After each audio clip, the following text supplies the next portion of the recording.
last lesson we learned the conflict management style: avoidance, accommodation, competition, compromise, and collaboration. It's a 5 types. There are 5 types. Today we're gonna learn the conflict management skill. For many people, at the heart of enhancing the quality of an interpersonal relationship is learning how to effectively manage conflict. Managing conflict, especially emotion-charged ego conflict, is not easy.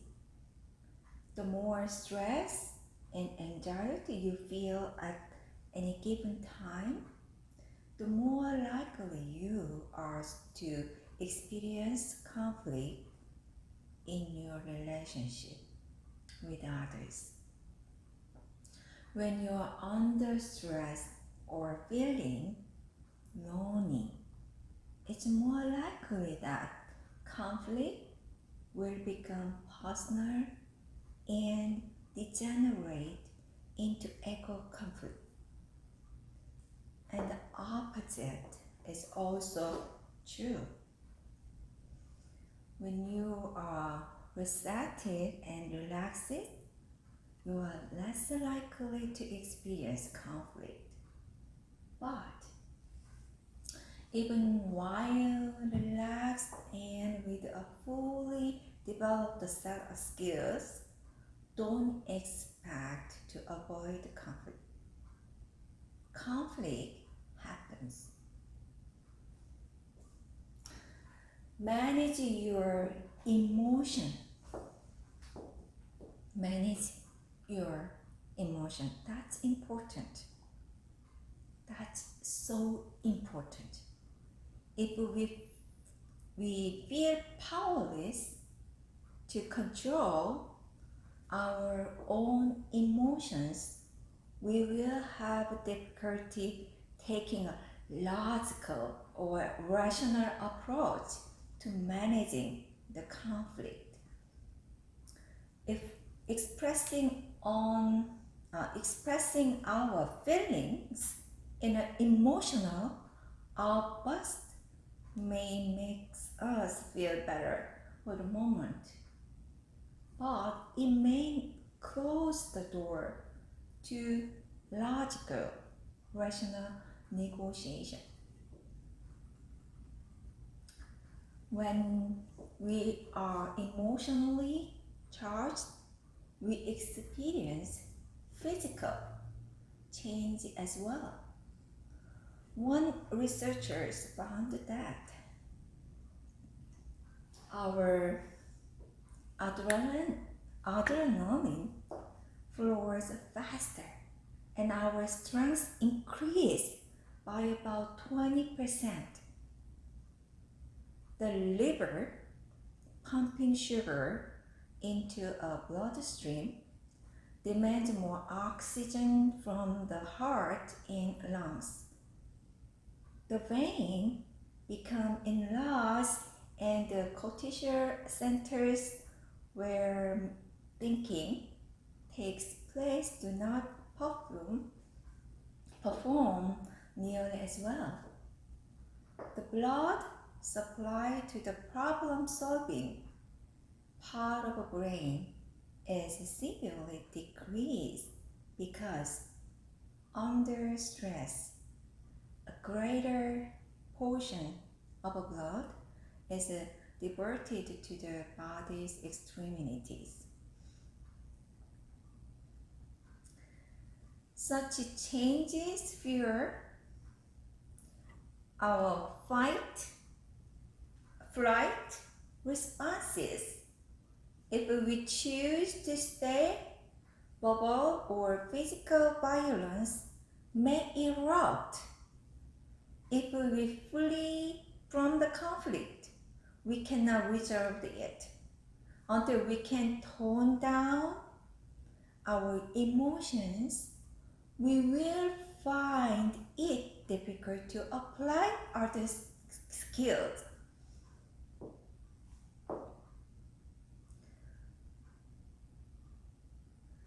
Be aware that you are becoming angry and emotionally polite,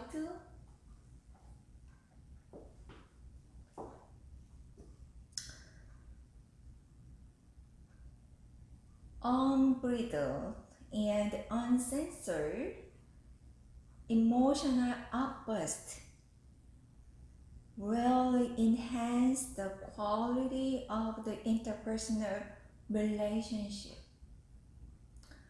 An emotional hurt may you feel better, but your partner is likely to reciprocate, which will only escalate the conflicts further.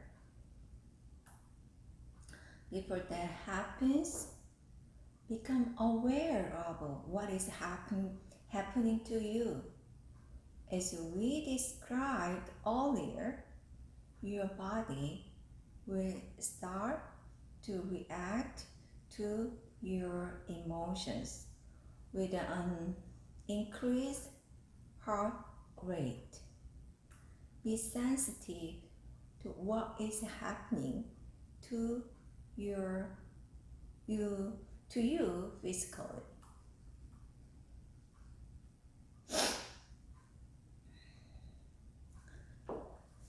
Okay.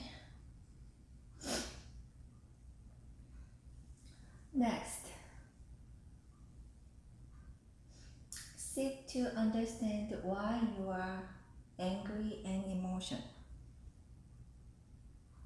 Seek to understand why you are angry and emotional.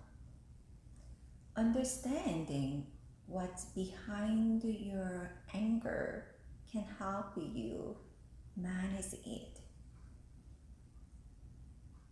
It's a feeling, right?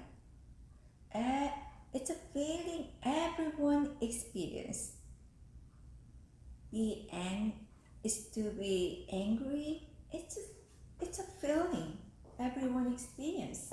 You need not feeling guilty about it. Anger is often expressed as a defense when you feel violated or when you are fearful or losing something that is important to you. Think about the last time you became very angry. Often you experience a sense of righteous indignation when you are angry. You are being denied something you feel you should have. Next, make a conscious decision about whether to express your anger. Make a conscious decision about whether to express your anger. We are not denying that valid reasons for anger and frustration may exist or suggest then you should not express your feelings. Sometimes forcefully expressing your irritation or anger is the only way to let some know how important an issue is to you. The wisest strategy is to be honest with others and express how you feel. Like, I was angry with my friend. I told did not. My wrath is dead grow. I was angry with my friend. I was angry with my war. If you decide to express your anger, don't lose control. Be direct and descriptive. Keep your anger focused on issue rather than personalities. You know that. We learned that. Next, select a mutually acceptable time and place to discuss conflict. If you ambush someone with an angry attack, don't expect him or her to be in a receptive frame of mind. Instead, give yourself time to cool off before you try to resolve a conflict.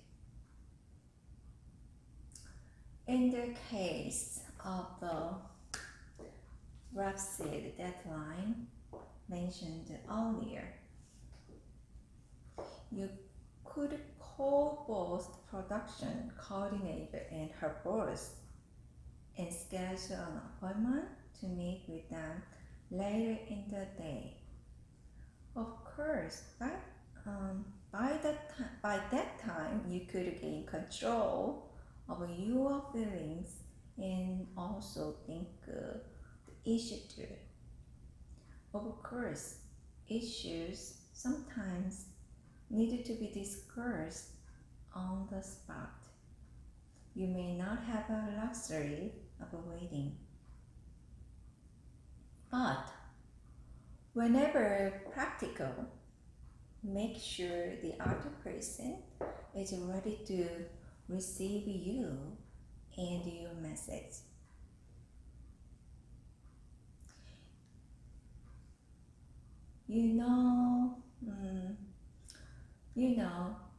Don't fight before bed. Couple who had experience express struggle, conflict, or less likely to sleep, right? Plan your message. If you are approaching someone to discuss disagreement, take care to organize your message. Consider rehearsing what you will say. Identify your goal and determine what outcome you would like. Okay. Next, read.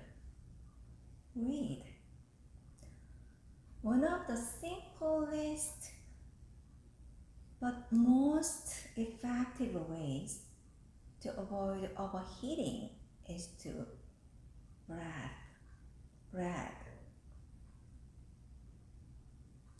As you become aware that your emotions are starting to erupt, take a slow, deep breath. Then breathe again. This can help calm you and manage the psychological changes that adrenaline creates. Deep breathing. The primary strategy women use to manage the pain of a childbirth. Deep breathing can be a powerful way to restore calmness to your spirit. Focusing on your breathing is also one of the primary methods of meditation. We are not suggesting that you hyperventilate, but taking deep, slow breath, then not only feel your upper lung, but move your diaphragm.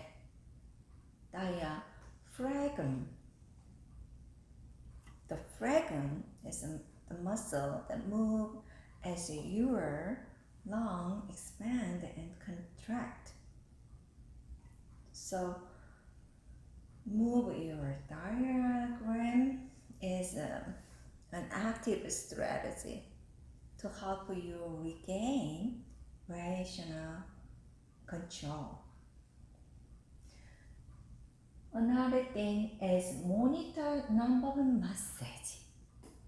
That's important. We learned that. Yeah.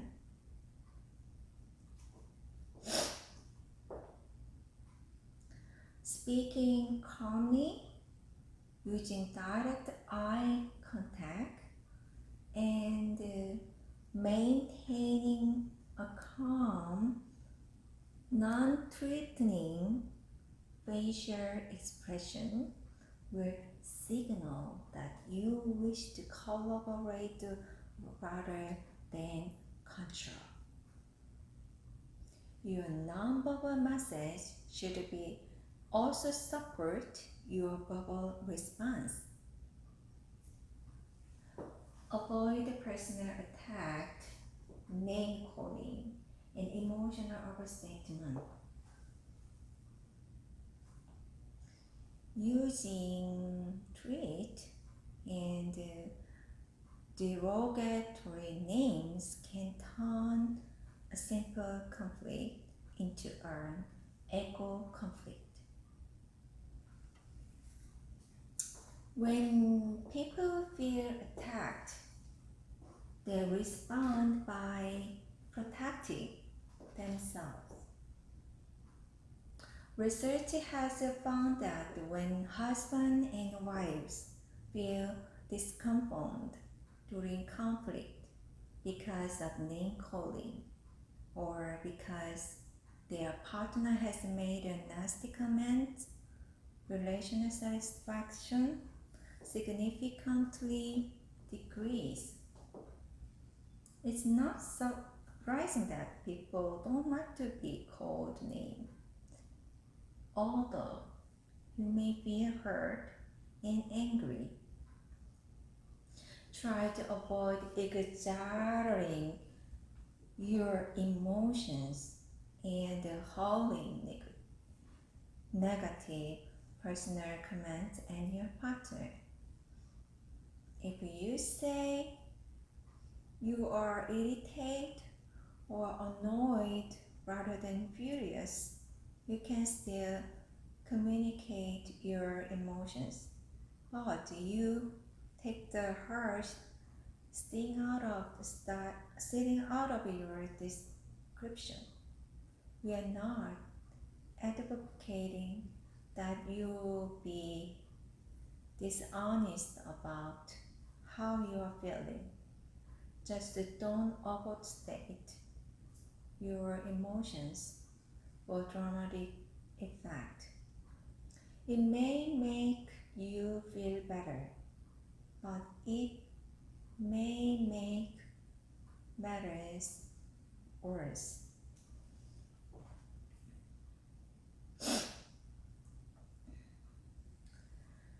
Avoid the bad habit of gunny sacking.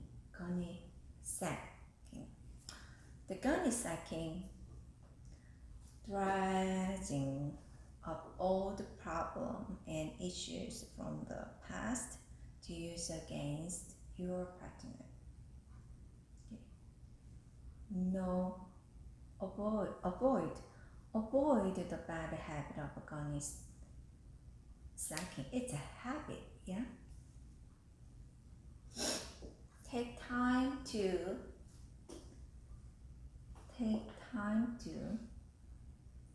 establish rapport. Taking time to establish a positive emotional climate can pay big dividends. This is especially important if you are not well acquainted with the person you are having the conflict with. One study compared how effectively conflict was managed in two different groups. In one group, the conflict negotiators spent time face-to-face, schmoozing, and getting to know one another before trying to negotiate a solution to conflict. In the other group, the negotiators exchanged informative via email, but did not meet face to face. The negotiators who spent time establishing a positive relationship in person were more successful in managing the conflict to everyone's satisfaction. Even if you know the other person well, take some time to build rapport, chatting about such seemingly innocuous topics as the weather or a local event can help break the ice and provide a basis for a more positive conventional climate. A positive emotional climate is especially important when trying to solve through vexing, conflict-producing issues. Research has found that taking time to listen and thoughtfully respond to others during conflict goes a long way toward creating a positive climate that is more likely to enhance rather than detract from the accuracy of communication. Another way to establish a rapport is to consider using appropriate humor to lighten the mood. Okay? Use self-talk. Use self-talk.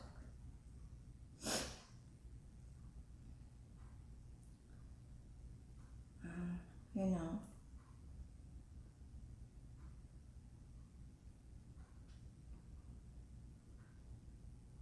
sorry, some problem I have.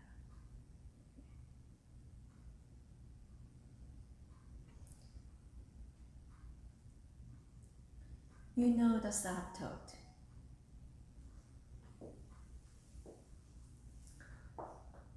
Ask yourself whether an emotional tirade in escalating conflict will produce the result you want. Ask yourself whether an emotional tirade and the escalating conflict will produce the result you want. When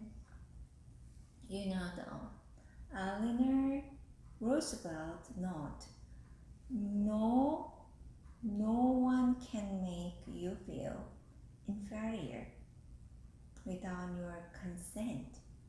Without your consent. She was acknowledging the power of self-talk to affect your emotional response to what others say and do.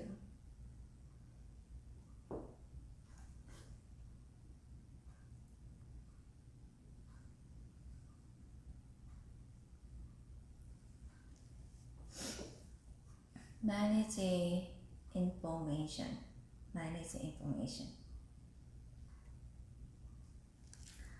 Because uncertainty, misinformation, and misunderstanding are often byproducts of a conflict and disagreement. Skills that promote mutual understanding are an important component of a cooperative conflict management based on the listening and responding skill discussed. The following specific suggestions can help you reduce uncertainty and enhance the quality of a communication during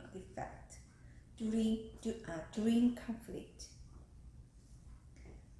Clearly describe the conflict producing event. Clearly describe the conflict producing event. That's important, right?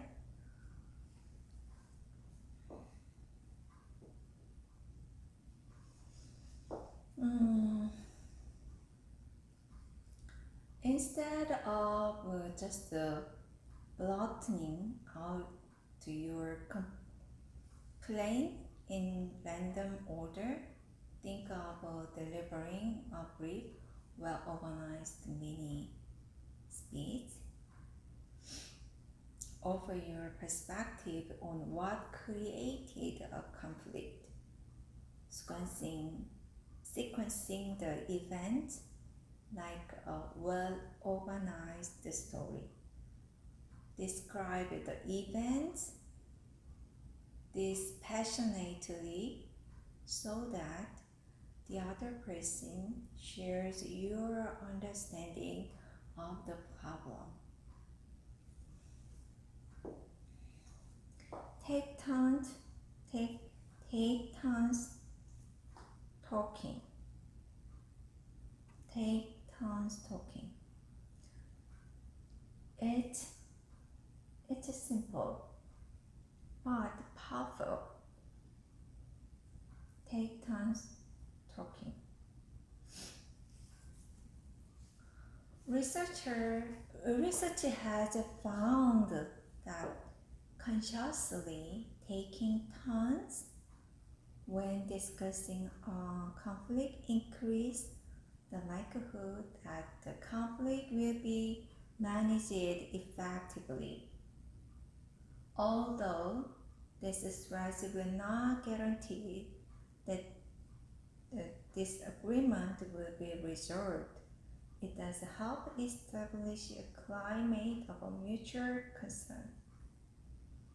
When taking turns, it's also important to listen and remain calm when the other person is speaking.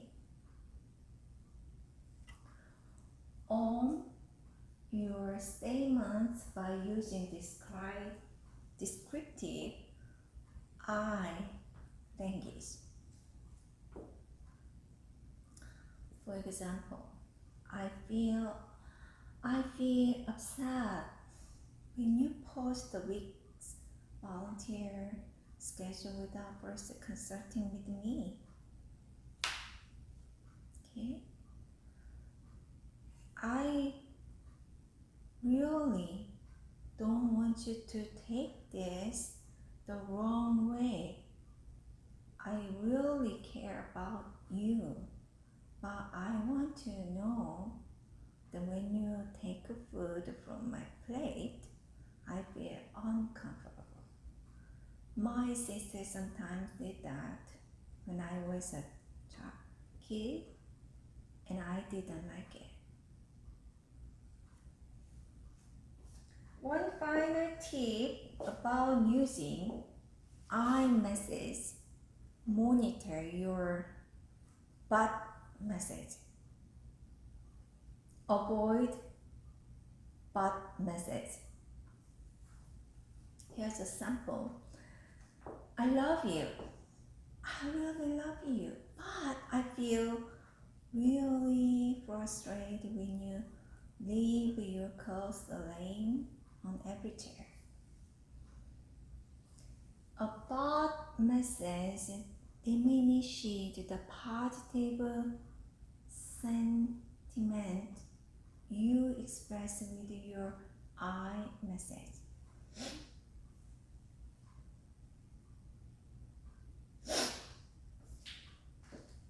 We're not suggesting that you never say but. We are not suggesting that you never say but.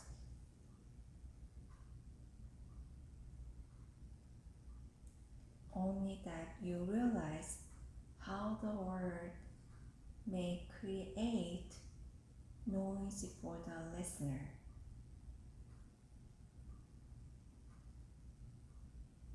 Okay?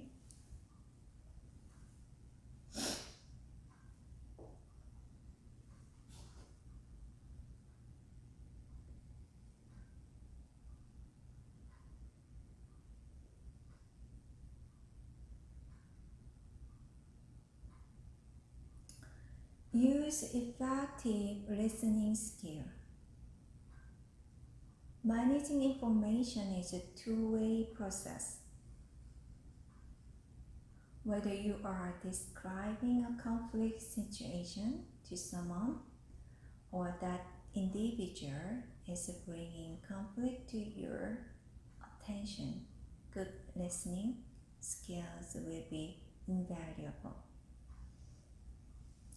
Give your full attention to the speaker and make a conscious point of turning out your internal message.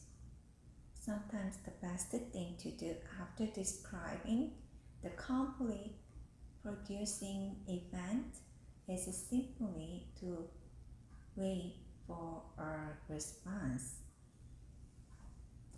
If you don't start talking and give other person a chance to respond, he or she will feel frustrated. The emotional pitch will go up a note, and it will become more difficult to reach an understanding.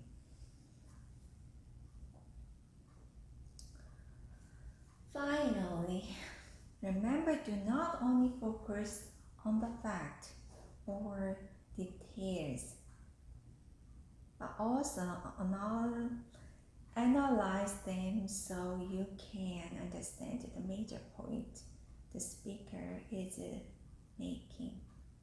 Try to use your understanding of details to interpret the speaker's major idea. Remember to stay other-oriented and to seek to understand rather than to be understood.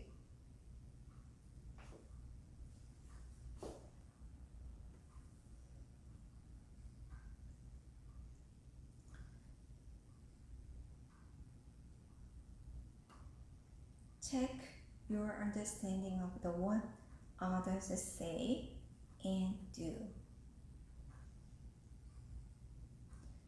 Respond clearly and appropriately. Your and your conflict partner's response will confirm that you have understood each other. Checking perceptions is vital when emotions run high. Okay. Be empathy. Be empathy.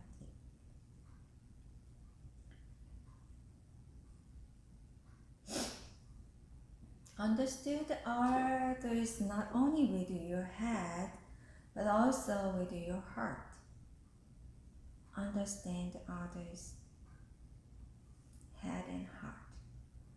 To truly understand another person, you need to more than catch the meaning of his or her words. You need to put yourself in the person's place emotionally. Ask yourself these questions. What emotion is the other person feeling? Why is he or she experiencing these emotions? Throughout our lecture, we have stressed to the importance of becoming other-oriented. It's especially important to be other-oriented when you disagree with another person.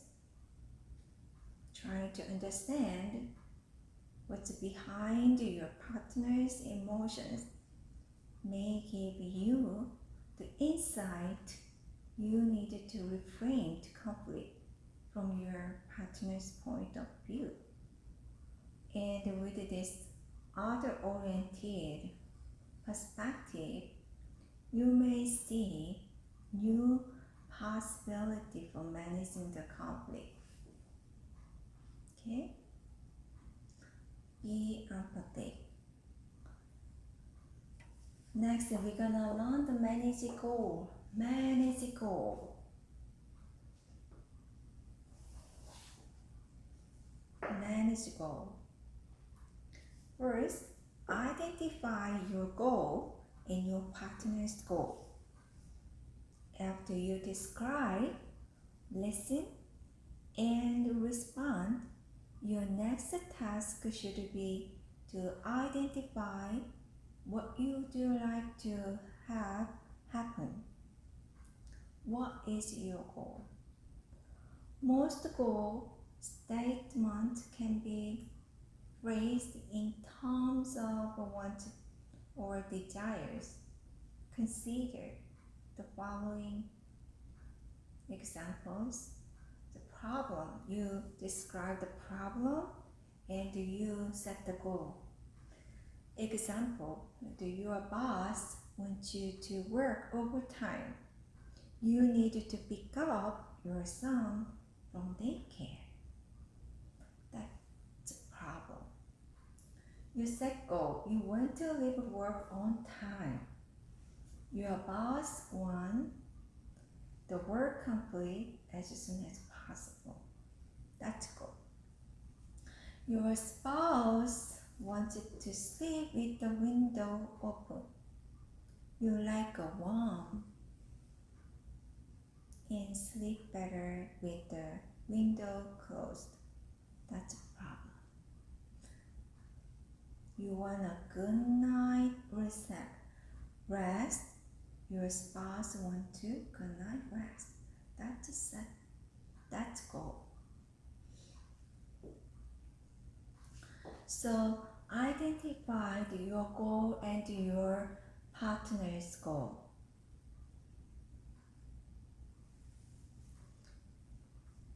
And then identify where your goal and your partner's goal overlap.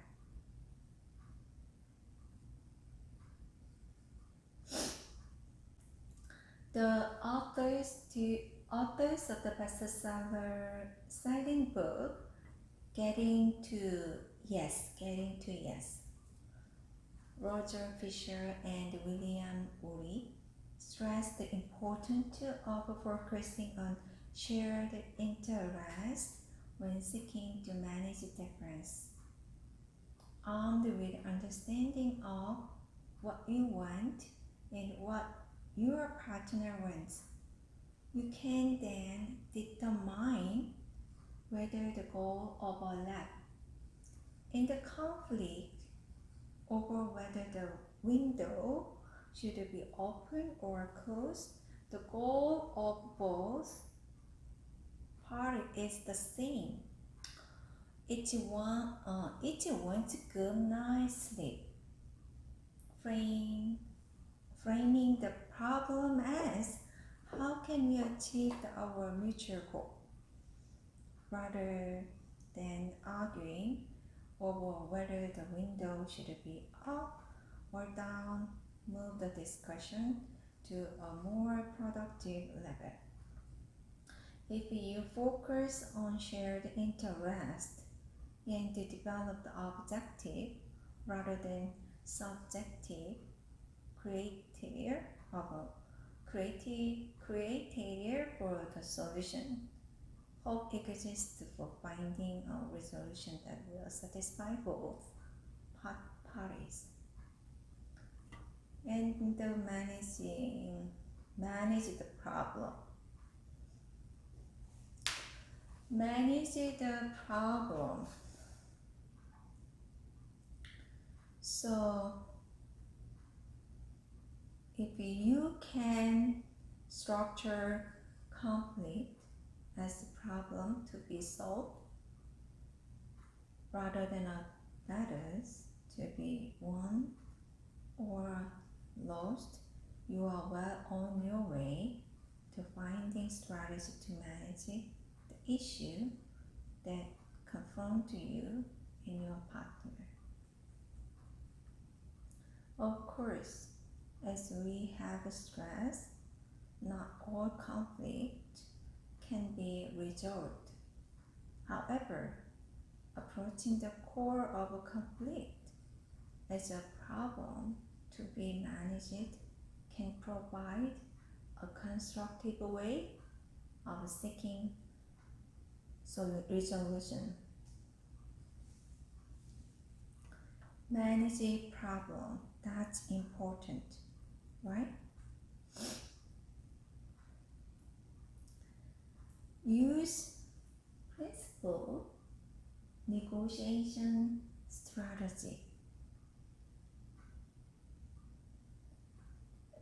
3 set skills.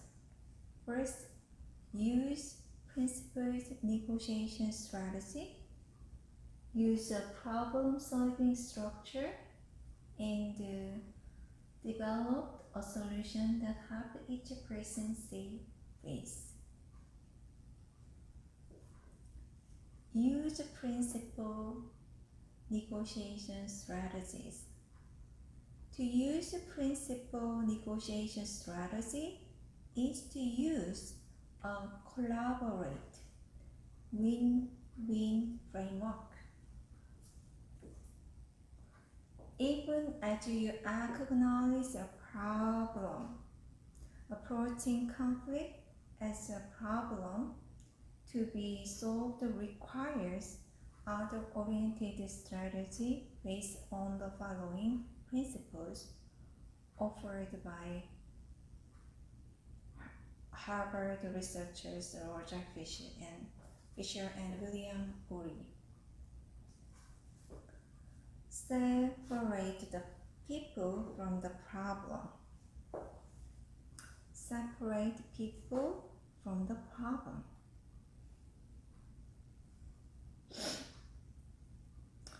Leave personal grievance out of the discussion. Describing problems without making judgmental or evaluate statements about personality. But what do you do if the other person continues to be emotionally upset and makes the disagreement personal? You have to consider that.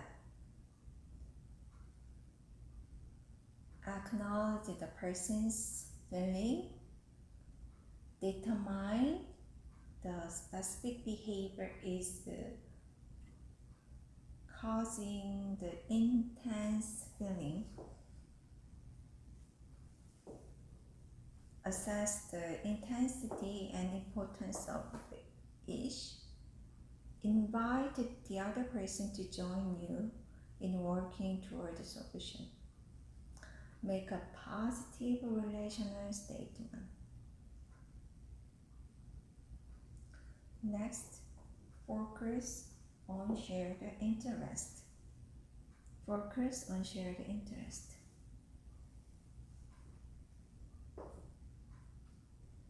Ask questions such as, what do we both want?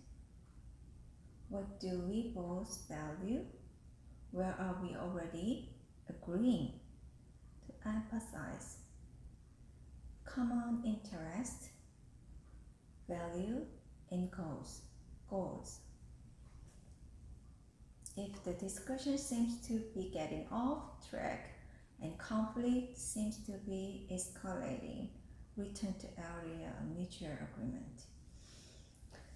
Generate many options to solve the problem. Generate many options to solve the problem. Base decisions on objective criteria. Generate many options to solve the problem. You are more likely to research a mutually acceptable solution if you identified many possible options rather than debate only one or two. Collaborate, conduct research to find options. Talk with people for ideas and use brainstorming techniques to generate alternative solutions. Base decisions on objective criteria. You know that. Try to establish standards for an acceptable solution to a problem. These standards may involve cost, timing, and other factors. Okay? These standards may involve the cost, timing, and other factors. You and your neighbor are discussing possible ways to stop another neighbor's dog from barking throughout the night. You decide on these criteria. The solution must not harm the dog. It must be easy for the owner to implement. The owner must agree to it. It should not cost more than $50. And it must keep the dog from disturbing the sleep of others. Your neighbor says, maybe the dog can sleep in owner's garage at night. This solution meets all but one of your criteria. So you call the owner who agree to put the dog in the garage by 10 p.m. Now everyone wins because the solution meets a sound well considered set of objective criteria. Next, use at the manage a problem. You use a problem-solving structure to pursue a proven method for problem solving. You can apply all of skills described so far. The method is straightforward.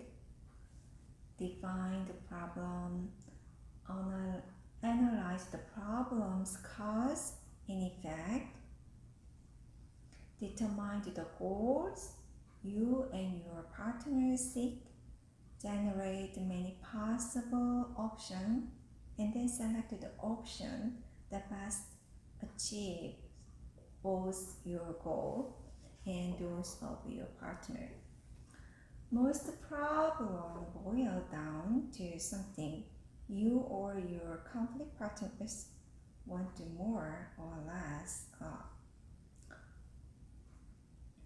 rationally define and analyze what its issues are. Then try to understand the issue and goals from the other person's point of view. Another way to structure the conversation is to write down the pros and the cons of each option, creating conflict, and then talk about them together.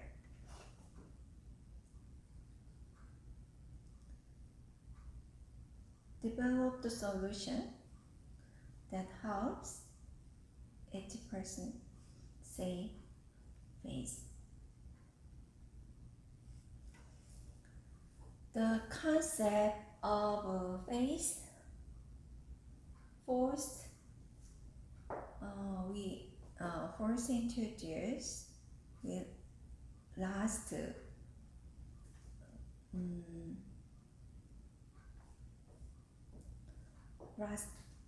quarter. We learned that to positive self-image or self-respect that you and your partner seek to maintain, right?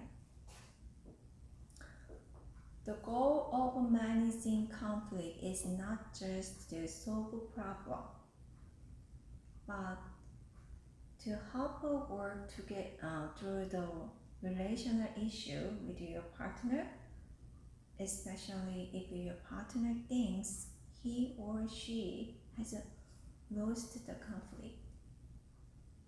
When seeking a solution to relationship problem, try to find ways for your partner to win while you also achieve your goal.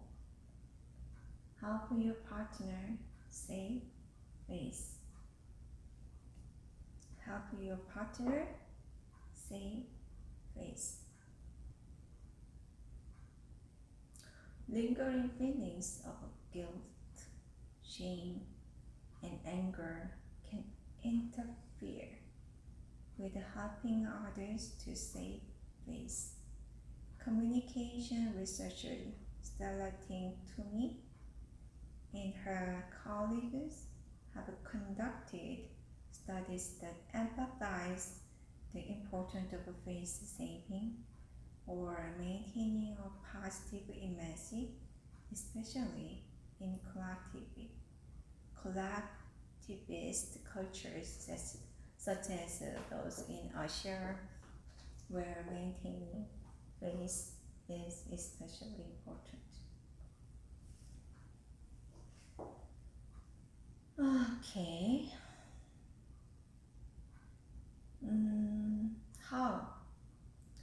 How do you help someone save face and avoid embarrassment? Sometimes you can offer genuine forgiveness, or you can offer explanation that help reframe the difference, perhaps suggesting that it was really just a misunderstanding that led to disagreement. Such a face restoring comments can help mend bruised ego.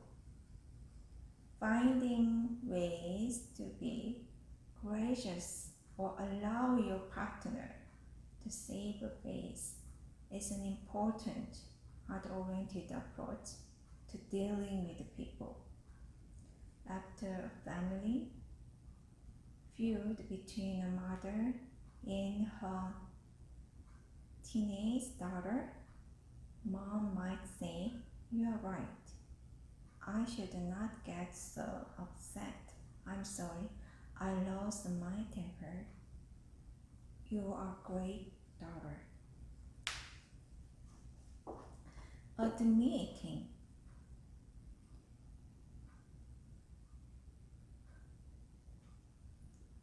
Admitting that you are wrong and offering a affirming positive expression of support can begin to help heal, uplift, and help the other person save face.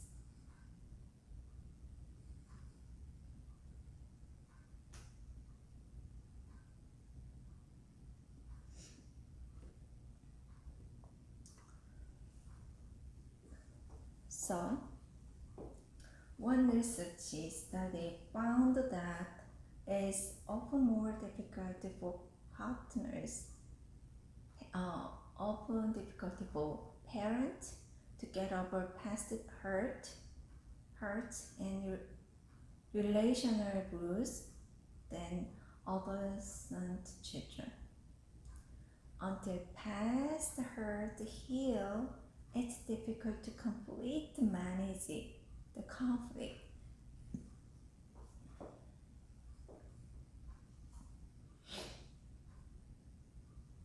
One more.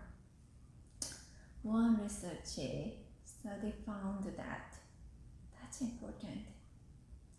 It is often more difficult for parents to get over past hurts and relational bruise than adolescent children. Until past hurt heal, it's difficult to completely manage the conflict. If you are wronged person in the conflict and the person who incited the conflict has apologized, then you have a choice to make. Do you forgive the person who offended you?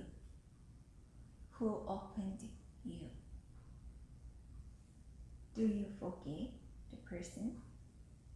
The most common form of forgiveness is indirect forgiveness, which occurs when a person does not explicitly tell someone that he or she is forgiven, but the resumption of a normal relationship and communication patterns leads the other person to understand he or she is forgiven. You are more likely to indirectly forgive a friend than someone you are dating. Dating couples report more conditional forgiveness. I forgive you if you stop doing something.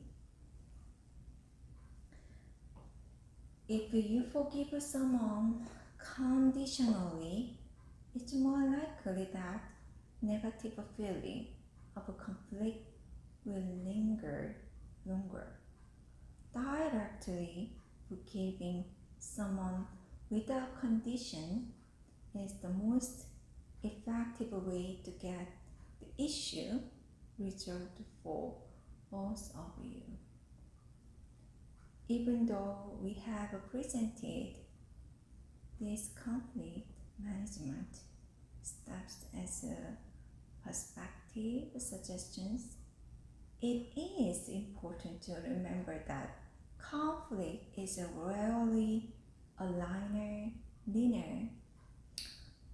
linear step-by-step sequence of events. These skills are designed to serve as a general framework for collaboratively managing differences. But if your partner does not want to collaborate, your job will be more challenging.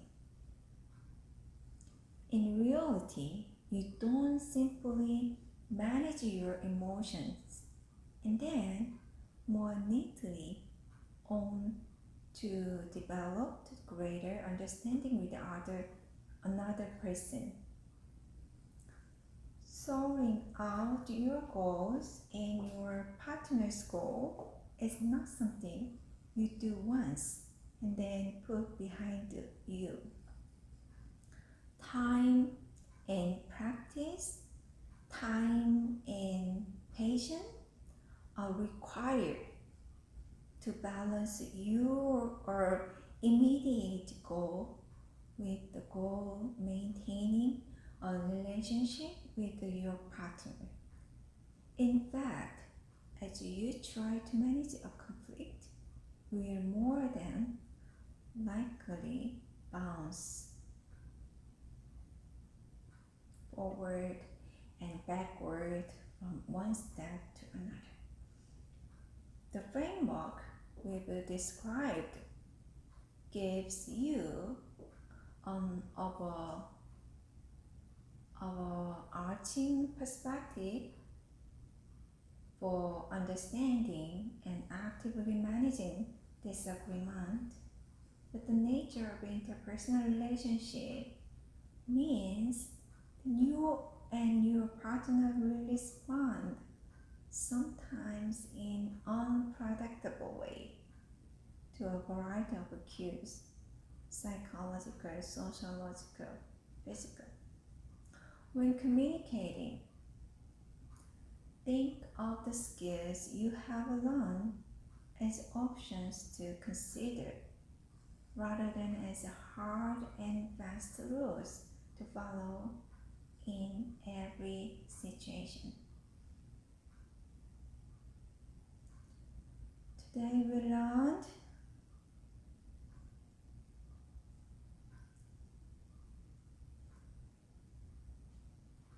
managing conflict managing, how to manage the conflict. Yeah? We learned the conflict managing skills. You remember gunny sacking, bone massage, eye language, face.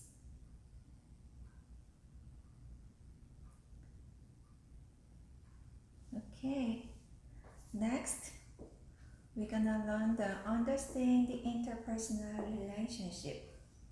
Okay, see you next week.